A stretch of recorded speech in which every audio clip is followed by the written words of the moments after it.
Good afternoon, everyone. Good afternoon. Come on, how are we doing?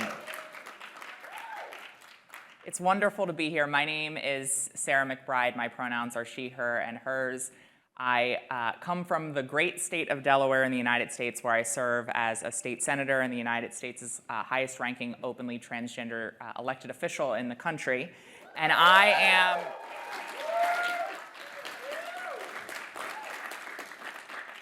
I'm thrilled for today's discussion, but before we begin, I want to start by acknowledging the traditional custodians of the land on which we're meeting today, the Gadigal people, and pay our respects to their elders past, present, and emerging.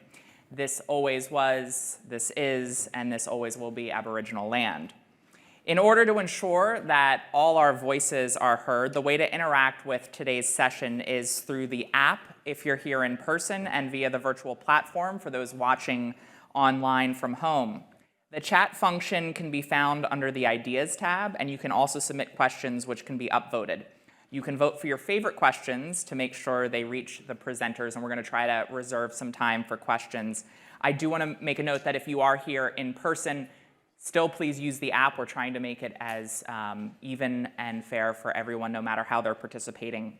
You can also submit questions via the Slido that says this room's name, and you can scan the QR code to access that up on the screen. So I really want to make sure that we dive into this conversation because we have three exceptional advocates joining us for this conversation, individuals I know all of us will learn a great deal from. But as we start, I just want to say that I'm thrilled we are having this conversation, and I'm thrilled that you all are here because the reality is that no movement for LGBTQIA rights and justice is truly meeting its need if we leave anyone behind, if we aren't achieving true lived justice for every person within our community, for every person around the world.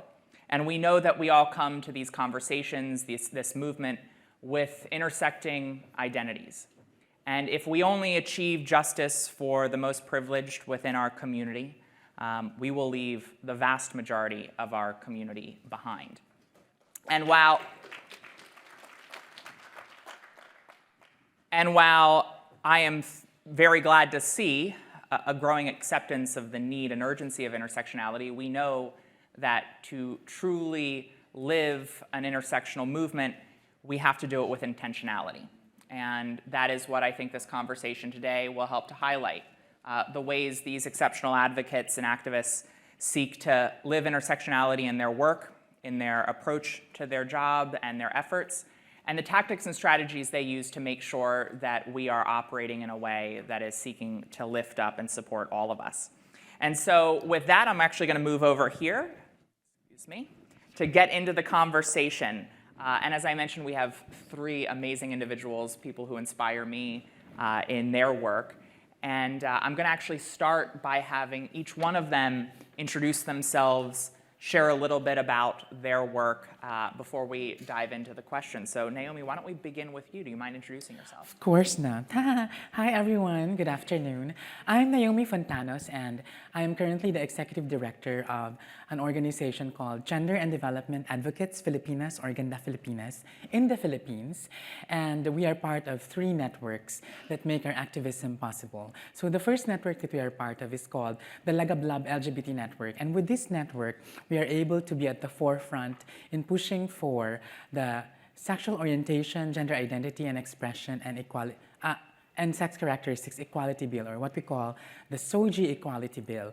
The SOGI equality bill is an anti-discrimination law that would penalize discrimination on the basis of sexual orientation, gender identity, gender expression, and sex characteristics, or SOGI-SC. The first time it was filed in Congress was in 2000, so it has stayed in Congress for 23 years. So we have been fighting for 23 years for an anti-discrimination bill. And this year, it's facing stiff opposition from religious organizations saying that it will lead to same-sex marriage or that it will violate their religious freedom. So we're fighting for that. We're also part of a network of trans activists. It's called Lakambini Filipinas. advocates. And with this network, we're able to advocate on trans rights, particularly around trans health. We also celebrate the Trans Day of Visibility, which is on March 31. And we of course, commemorate the Trans Day of Remembrance every November. And finally, we're part of a network of women. It's called Phil Women on ASEAN. It's a network of 50 women's organizations in the Philippines that are fighting for SOGI-esque protections at the level of the Association of Southeast Asian Nations, or the ASEAN. So on March 8th, we're going to celebrate Women's Day, and I'd like to express my solidarity for Women's Day that it should include all women, lesbian, bisexual, queer, and trans women.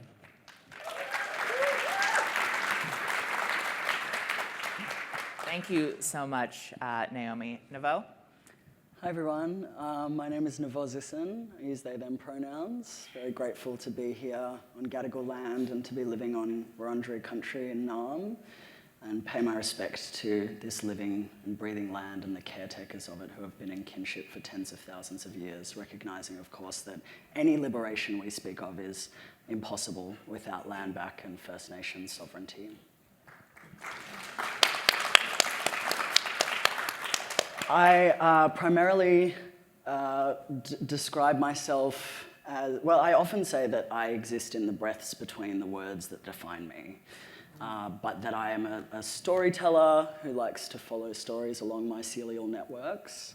I'm an author. I've written a couple of books about trans identities. So my first book, Finding Nevo, or Finding Nevo, if you will. I have a Nemo tattoo, as a fun fact. So cute! Look, I was 19. Anyway, so that book is a memoir on my experiences coming out as trans that was published when I was 21, and I've also written a book called The Pronoun Lowdown. If you go to Melbourne, the most locked down city in the world, people often missay it as the pronoun lockdown.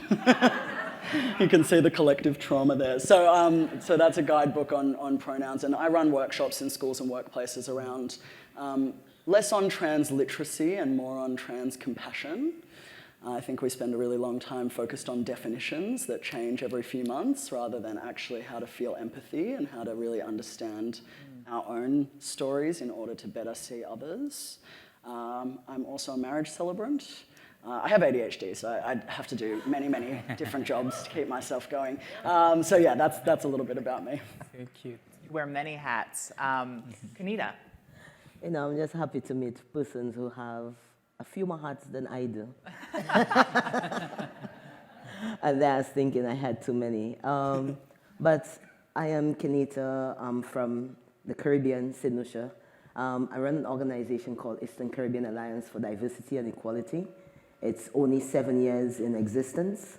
Prior to that, I was actually the executive director of the local organization based in St. Lucia called United and Strong. And I think it's about community building, community mobilizing, understanding the issues, the realities on the ground compared to what is often said to, by funders or by politicians, which do not necessarily match.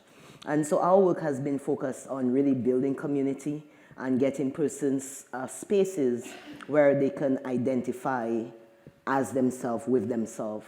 Also being able to create spaces that allow them to see others, that allows them to see persons like themselves in different professions, in different relationships, that's a little more profound than what we normally see on television.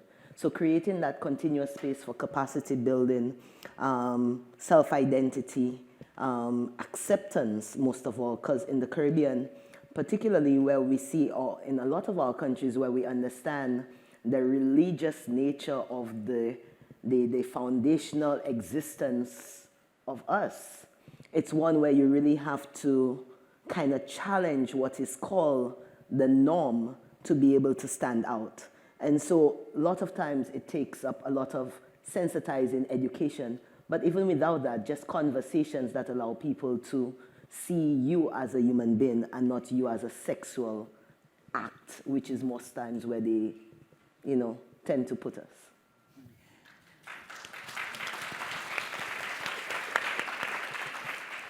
Thank you you three for your introductions and also for keeping it relatively brief. That was very well done. As a politician, I know how difficult that is. I do want to make a note that in your program, it might have said that Nancy Kelley would be joining us. Unfortunately, Nancy, who works with Stonewall UK, can't join us, although she did send us a video which we will be presenting at the end of the panel. But I want to start, the title of this session is Building an Intersectional and Inclusive Movement for Gender Equality. And I want to start by talking about solidarity and inclusion within the letters of the acronym. I don't think it's news to anyone here that for much of the sort of modern movement's history, it's really struggled to prioritize and center the voices of trans individuals, intersex individuals. And so I'd like to start by asking what your experiences have been in building solidarity between cisgender queer folks and trans, gender diverse, and intersex individuals. Kenita, I feel like with that laugh, you probably have. No, because I kind of felt like you were watching me like go first on this, and I was like, No, but I think that as someone who has been involved in organizing for the last, okay, it feels like if I say that, I'll say how old I am. No, but I think that when we look at organizing, I think my first ILGA conference was in 2008. And one of the things that stood out for me was how shrinking that space was, because lesbians were not even on like a forefront of the conversation. So starting to talk about intersectionality there. Funding was reduced for lesbian activism. If it was not feminism or women or gender-based violence, you pretty much did not get money. That's one aspect. Then when I look around, because coming from the Caribbean and we being noted as the second highest location for the epidemic of HIV, it's like people come to the table with HIV money, but HIV money was focused on MSMs, men sleeping with men, which basically, if you were not involved in that particular act, you were kind of left out of the conversation. So we saw millions of dollars went into HIV and men sleeping with men and growing gay organizations, whilst everything else beyond that was invisible. So carrying that Caribbean experience, looking at MSM, looking at very little focus on lesbians, and then there was absolutely no focus on trans back then. So it's only like in the last century where you had Global Fund and MSMGF, that was the organization then, along with AMFA, where all of a sudden they came up with the new thing that HIV should actually look at MSM and trans, again looking at the behavior, a sexual behavior, not looking at the individual, because even in that, where the focus changed, you still have that heightenedness of stigmatization and discrimination, because it means that as a trans individual or as a gay man, most people were only relating to you based on a sickness that they said we were responsible for basically flooding the nations. So that brought levels of stigma that people did not recognize. Even in trying to do good, they were still doing bad. So as we move forward and we start talking about, let's talk about trans as trans. Let's talk about the acronyms. Let's talk about where people stand. Not about what you attribute, but actually where do they see themselves? And that required information, knowledge, sharing, skill building, and it's continuous. So the first set of work was not about trying to get people to understand us, but was actually telling people, do we actually understand ourselves? Why is it that gay men have such an issue with lesbians or trans? Why do lesbians have an issue with trans? Why are we segregating the letters where we should be working together? And a lot of it comes from the standpoint of self-identity and self-love. We did not have that because we were also struggling with a trauma of non-acceptance from a society we have been trying to get to accept us forever. So this is where this actually kind of capitalized from. And thinking about how we move that along, we actually had to take that internal work of community, let's start talking. What are you doing? Where are you at? Why should you have an issue? Why is there an issue? And we recognize that actually, although we as individuals challenge the social norms for acceptance, we have not unsocialized how we have been foundationally brought up. So our biases and our privileges still kick in terms of how we treat each other. Thank you.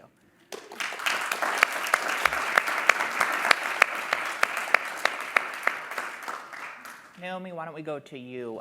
Curious your experience seeking to build solidarity within the movement and community. So in the Philippines, we're advocating for a decolonized LGBT activism because we were under Spain for almost 400 years, and then Japan for 5 years, and then the Americans for almost 50 years.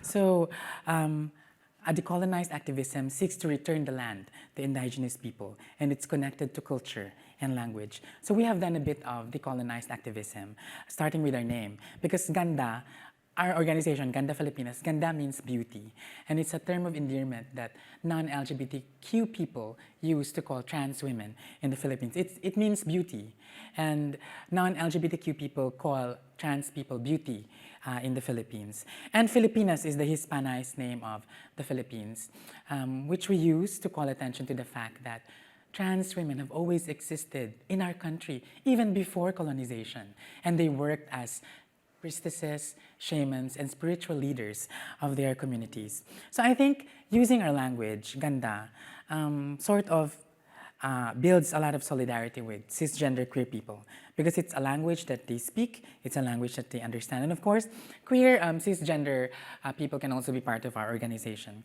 Another way of creating solidarity with them is to insist on trans leadership.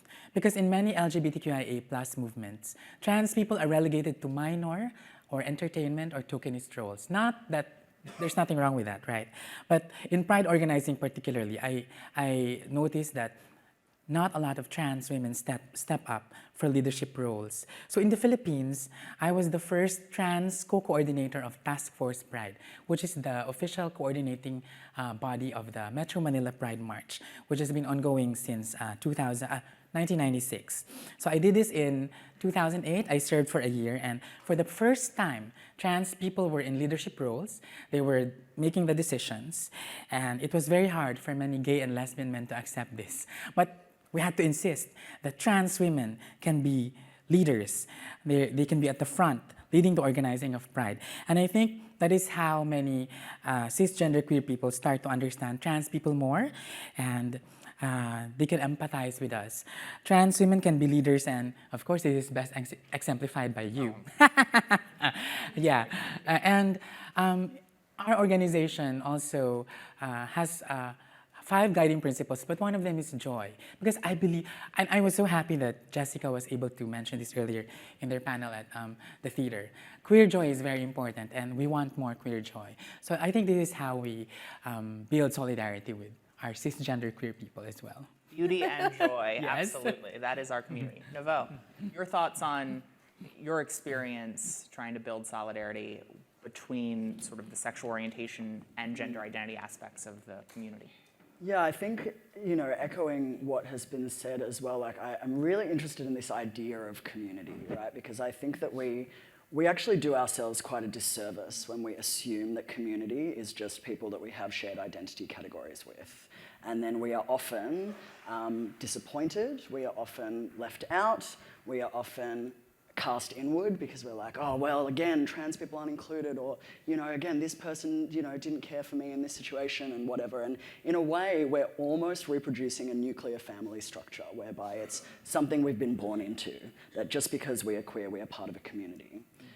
But community it's seed sown, it's planted, it's tended to, it needs the right circumstances in order to grow, and it needs to be looked after. And if we are reproducing the trauma that has been bestowed upon us in our own communities, we are not actually enacting the kind of values of the world that we want to create. I mean, we can talk about lateral violence, we can talk about tall poppy syndrome, we can talk about, so many of the ways that we cannibalize ourselves, and also the ways that I have been disappointed by supposed members of my movement who are much quicker to assimilation than they are to liberation because their proximity to it is much closer. Yeah. And I've been constantly disappointed by, American Express on stage, that's just that is not my liberation. My liberation is not pronouns in advertising campaigns. It's not activists becoming influencers, which is really just salespeople.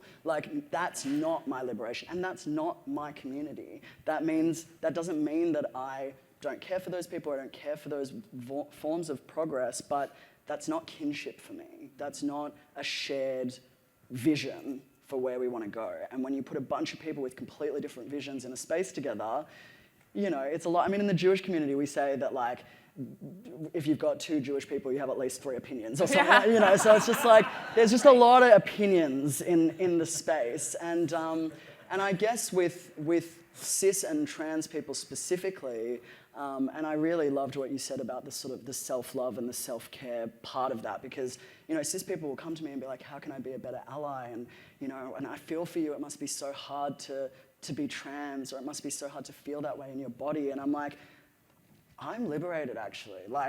I love myself. I get to wake up every day and be like, thank God I'm trans. Yeah.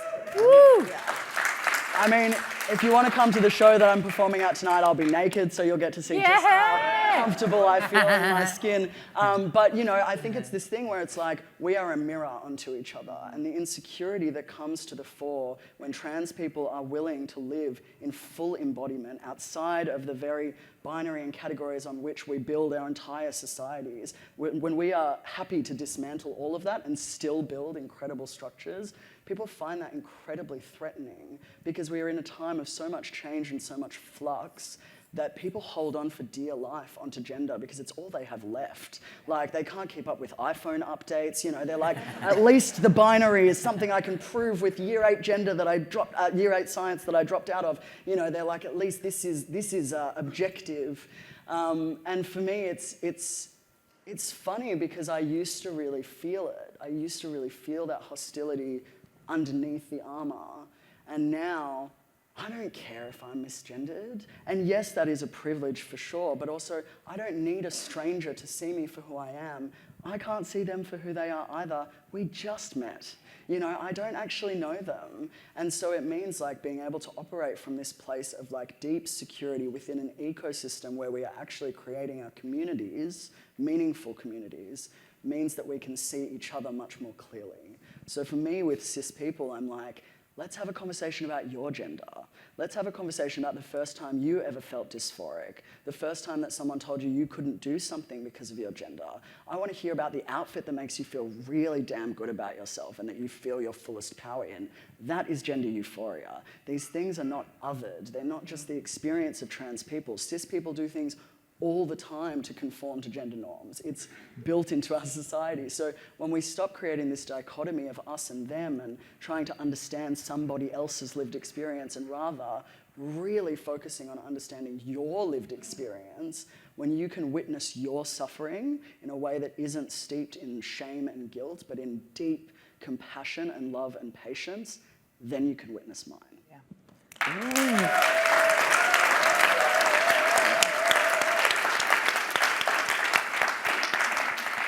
I love that. It's both right, but also, I think, incredibly effective to be able to invite people into their own experience of gender. One, I think it could be liberating for the individual that you're talking to, but also I think, it helps to reinforce that gender is not something that happens to other people, but or pronouns, right? When people are like, I hate pronouns. Yeah, right. You also have them. Yeah. I hate pronouns, I say as I start a sentence with a pronoun. Yeah. Refer to a cis man with she, her pronouns who's anti-pronouns and see how he responds. Yeah, right, yeah. Precisely. So I want to, though, continue on this sort of theme of the particular hostility that the trans community experiences. And Kenita, I think you started out your answer talking, I think, very importantly about the movement's historic exclusion of lesbians, and then you also acknowledged that there's sometimes hostility that folks have felt from within our own community, including these dynamics sometimes with elements within our community who one might call trans exclusionary radical feminists, and they exist outside the community as well. And we're seeing, I think, internationally, something that's always been present, and perhaps it was more present within the community for a while, or in certain countries in particular spaces. But now it seems that this fabricated tension between, quote, trans rights and, quote, women's rights is being weaponized against our community. I'm curious in the work that you all do. It's different in every country, it's different in every region, it's different in every culture. The degree to which this fabricated tension exists, is put forward effectively. What has y'all's experience been in facing that, and how do you help to reinforce for people that fundamentally this is all a fight for gender liberation, that transphobia is rooted in misogyny and sexism? How do you engage with folks to convince them that these are inextricably linked? Naomi, why don't we start with you? Yeah, in the Philippines, there are a handful of feminists of the old guard. They're slowly dying. And they do not affirm the womanhood of trans women.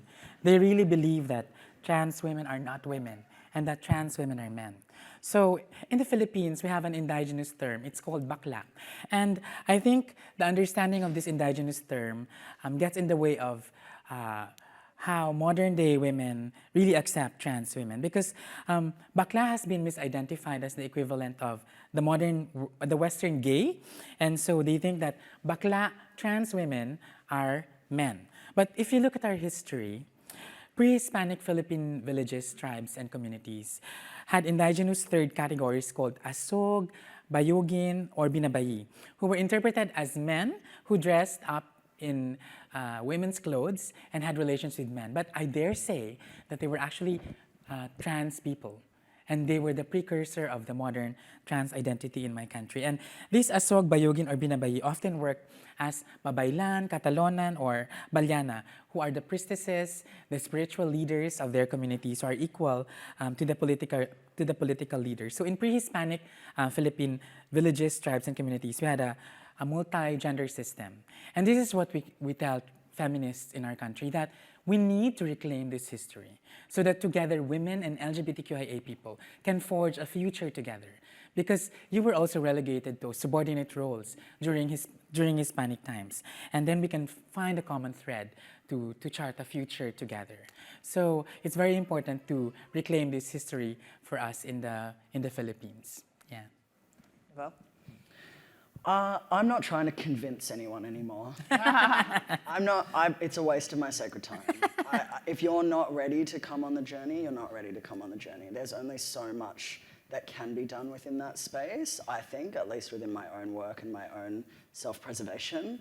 I think those voices are much louder than they are in population. I think that we have far more people behind us and in support of us than there are people speaking out and selling certain books. But, I think for me, Alok Vaidmanon talks about it as like this kind of hot potato of victimization, where people think that in order to kind of gain rights, they need to be higher on the rung than someone else. And so they're kind of throwing the hot potato to someone else. And so, feminists, radical feminists out of that space of trauma and feeling threatened and feeling like those rights are not going to be honored and held with the fullness that they need to be, are kind of throwing that potato over to the trans people and be like, oh, look at them, they're the bad ones, let's go for them.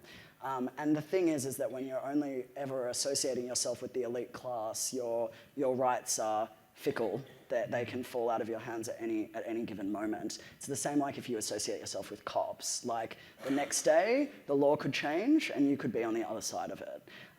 Because they will always be honoring the colonial project no matter what. So for as long as you're doing that, you're actually deeply disadvantaging yourself. Whereas if you choose to align yourself with the most oppressed and marginalized people, you can bet that by the time they're liberated, you will be too.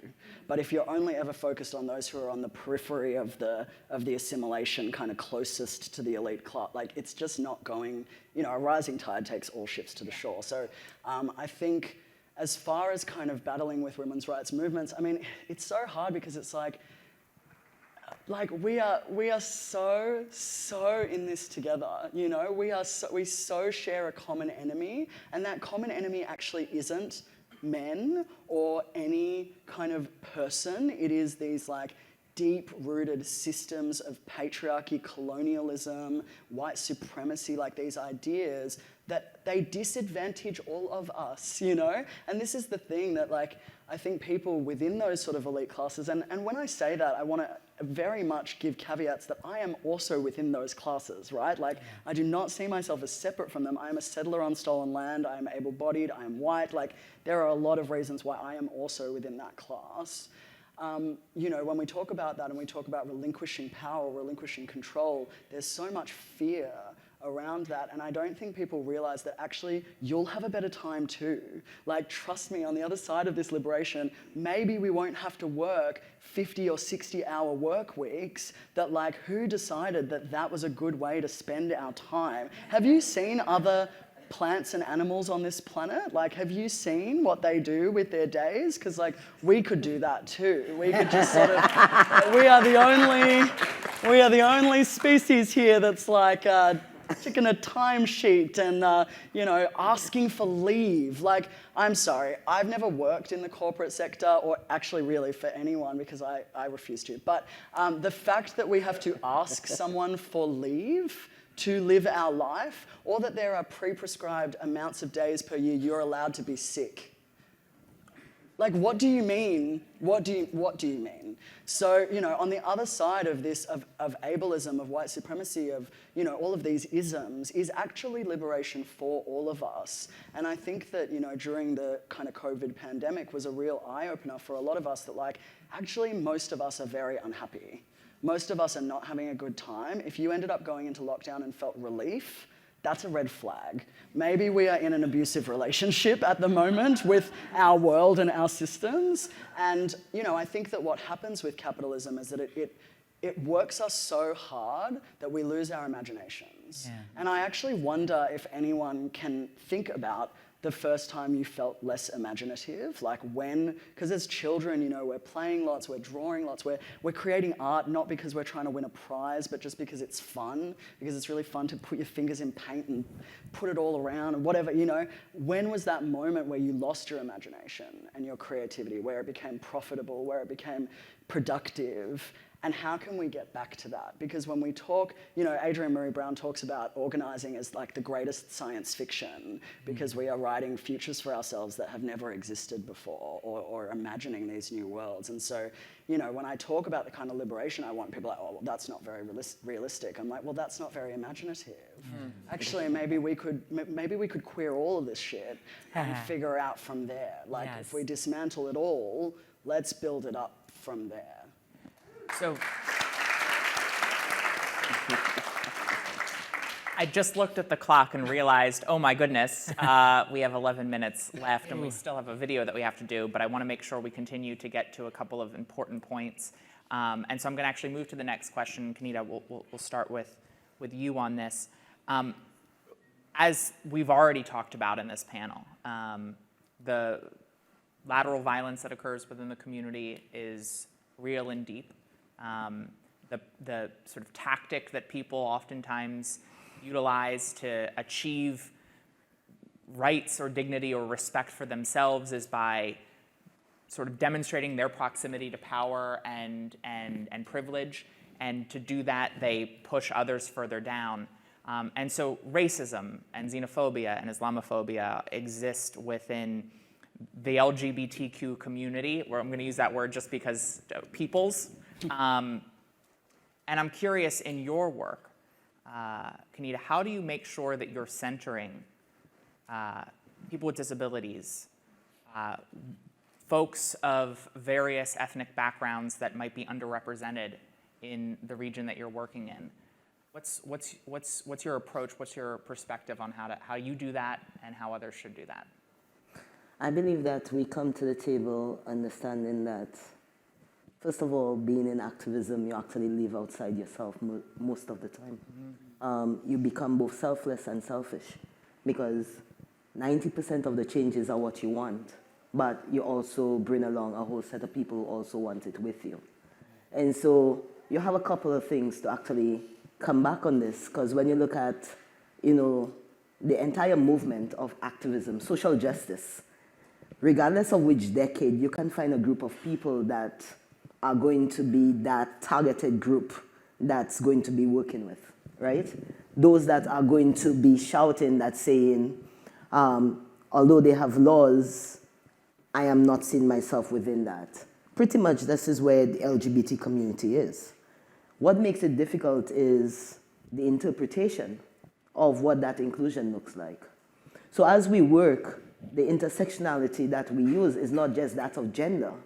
And one of the things that we as a people have not unpacked, in most of our countries, part of the confusion is the interchangeable use of gender and sex, that people cannot seem to fathom where one stops and where the other starts. And if you look at even official documents, sometimes they ask you what's your sex or what's your gender, meaning the same thing, but it isn't. So one of it is really understanding what that is.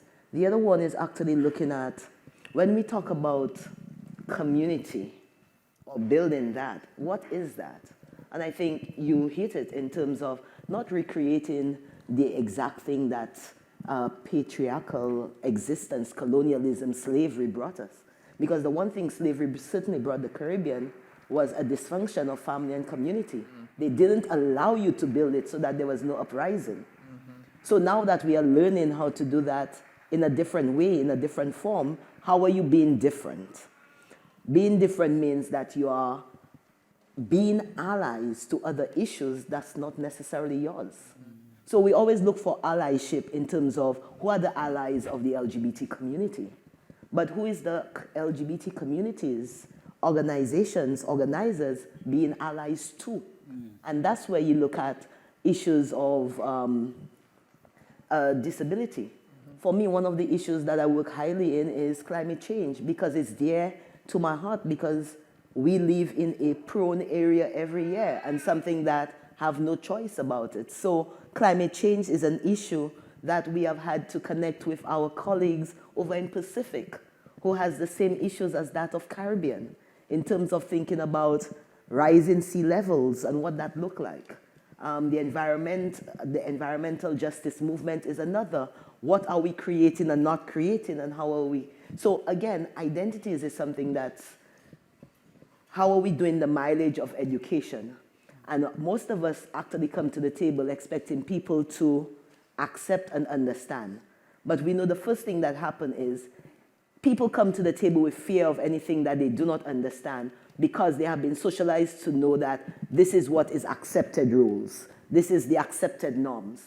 And so anything out of that, if we cannot explain, and what is particularly dangerous is persons in our community who do become influencers, but the information they give out as influencers are so dangerous and dramatically wrong. Because they're going to come out as an influencer in one region that says, okay, this might be accepted, but it's not the same for my region. And so this is the complication of especially social media in the 20th century. Because you do something there, it go viral, it means it's in my region. It then means that the media pick it up and then expect me to talk about it. In the Caribbean, marriage is not there. Right. To speak about marriage in the Caribbean, where we still have buggery laws on the books, means that I'm shooting my foot off and not trying to walk. So at the end of the day, it is like understanding, how are we developing information? How are we creating allyship in terms of understanding the issues? Because even when we look at disability, we look at the issues around rights of a child, we look at other issues that exist, there is one common thread. There's a level of stigma and discrimination that we need to repeal. And this is lack of information and lack of knowledge, but it's also, more often than not, the foundational work of colonialism that has been left behind in terms of religion that funnels the hate. We were not born to hate, but we certainly learned it. But what we are actually born to do, which is to love and nurture, we sometimes forget, and we tend to funnel more into hate. And that's where it causes more issues. Yes, and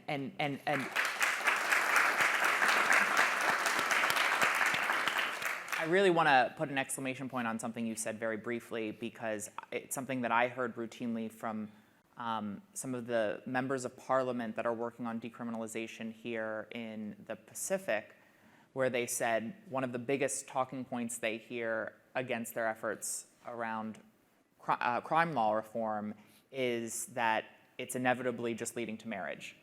And the impact that those of us from countries where marriage has become the law of the land, the indirect outcome of that progress actually being utilized to stifle any progress on some of the most foundational legal reforms in other countries is real and profound, and certainly something for all of us to be mindful of as we're advocating and agitating in our own countries, how that can unintentionally impact the advocacy work and activism in other places. I want to, we're going to reclaim some time, so I want to ask one last question before we get to Nancy's video. And Naomi, I'm going to direct it to you, because what Kenita just mentioned about making sure that we're working in allyship and solidarity with interconnected efforts for justice is absolutely necessary. And as someone who works in a trans-led, trans-focused, not exclusively, but trans-focused advocacy group, how do you manage limited time and energy to make sure that you're advancing the policies that are central to your mission and also helping to work in solidarity with intersected movements for justice that are also core to your mission? So in the Philippines, our SOGI SC specific work is just one of the issues that we advocate on.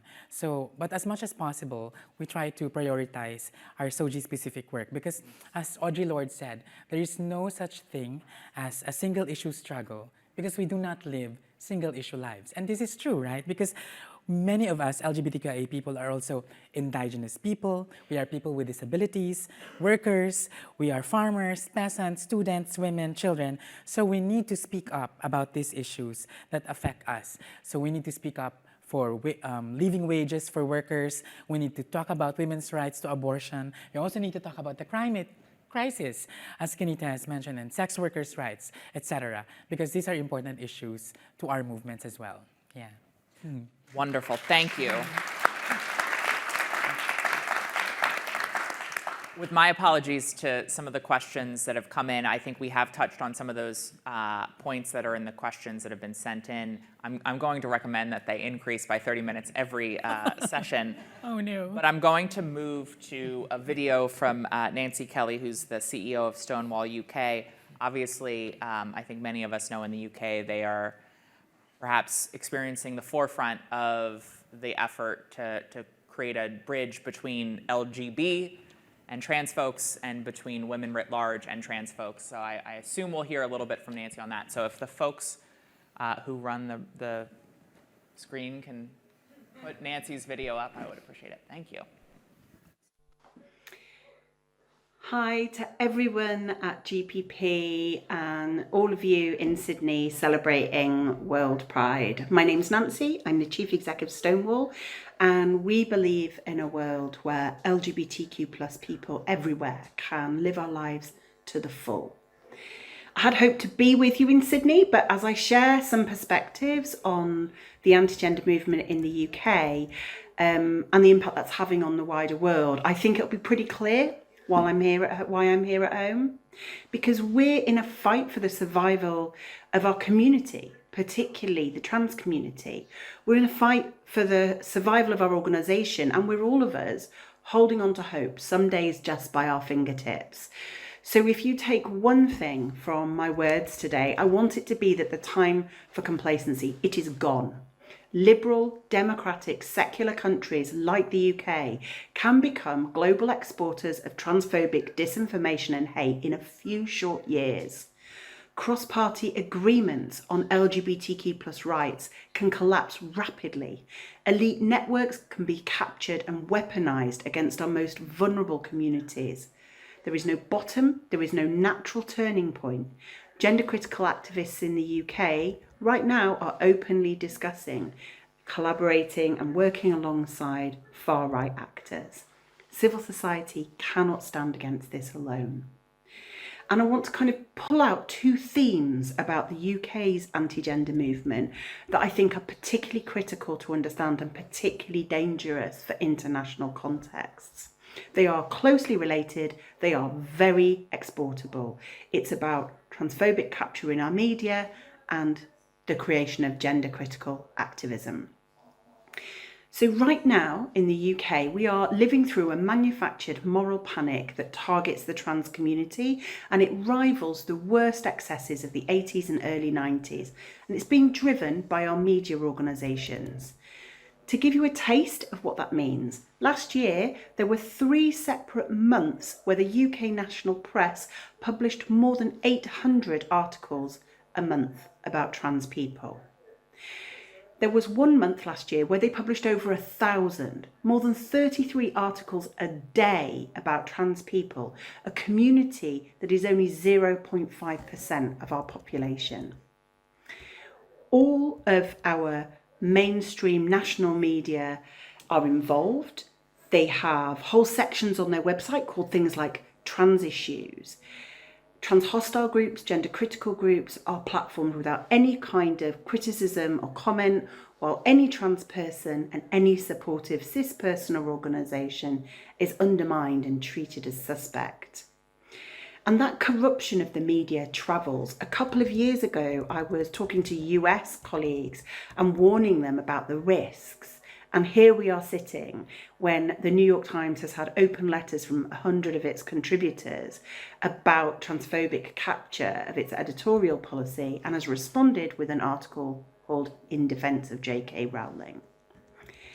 The second strand I really wanted to pull out is gender critical activism itself. So unlike traditional anti-gender movement actors, in the UK, the anti-trans movement is made up not only of religious and social conservatives in the traditional model, but also a large number of overlapping small, largely online groups who describe themselves as gender critical.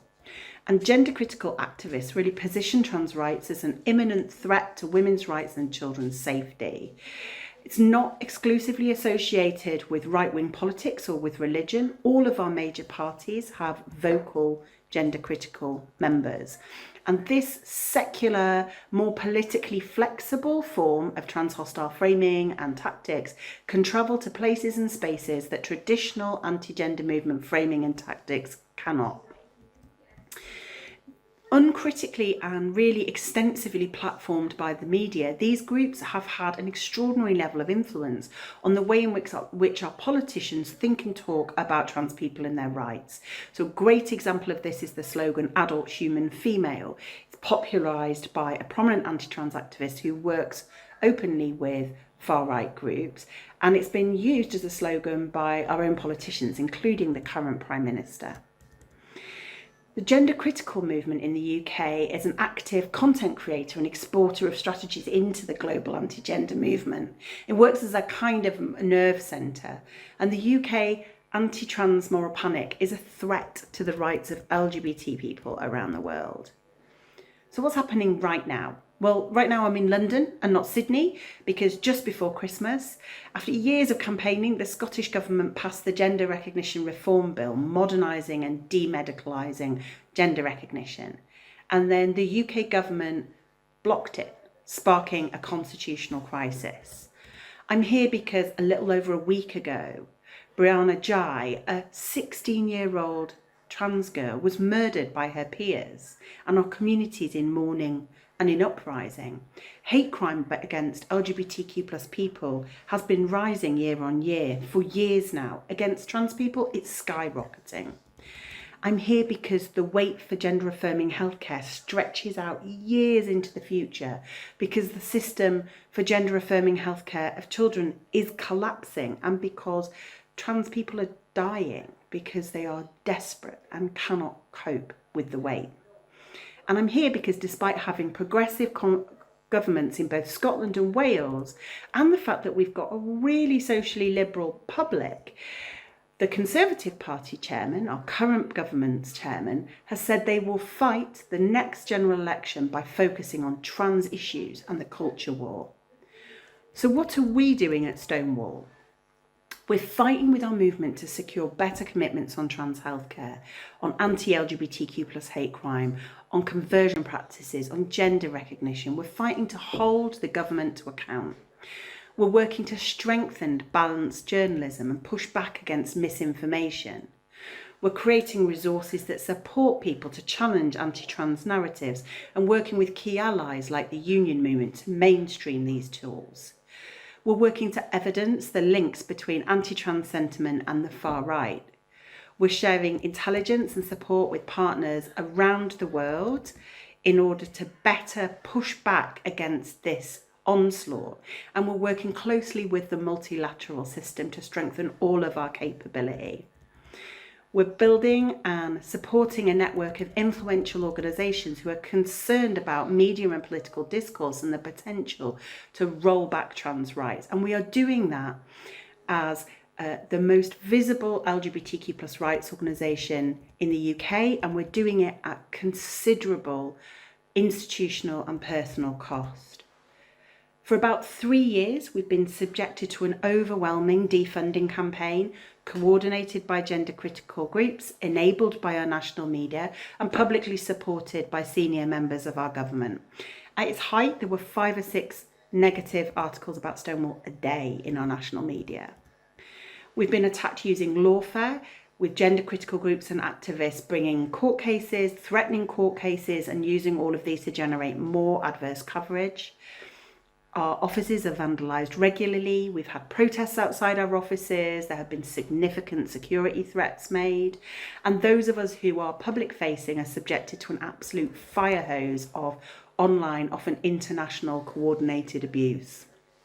Within the wider movement, other organisations feel unable to speak out because they fear the same treatment. And all of this has depleted our financial reserves and had a devastating impact on staff. So what do we need you to do? Civil society organisations that are fighting this fight, both grassroots groups and larger organisations like Stonewall, need flexible and sustainable funding to do this work. The fight back against the anti-gender movement needs infrastructure. We need support to come together, to develop expertise, to share tactics and build solidarity across liberation movements as well as across political movements. We need support to build effective responses to new tactics like elite capture, to misinformation and disinformation. We need fighting funds to protect individuals and organisations. We need money for staff care and support. We need your help to make it easier for more organisations to stand up and to stand together so we aren't left standing alone. Trans people, all LGBTQ+ people, deserve to live our lives to the full as free and equal citizens. The global anti-gender movement threatens this for all of us. We all need to stand together to fight it.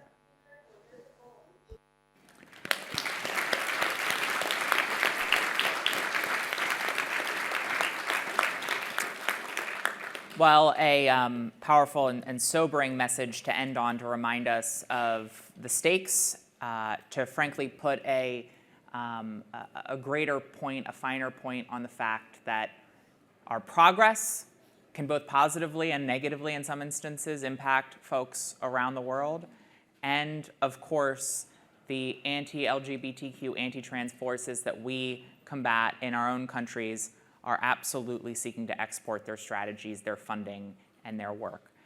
And so obviously, as we leave this room, We leave together recognizing that there is no gender liberation without trans liberation and vice versa. And we thank you for joining us. Let's give these three wonderful panelists another round of applause.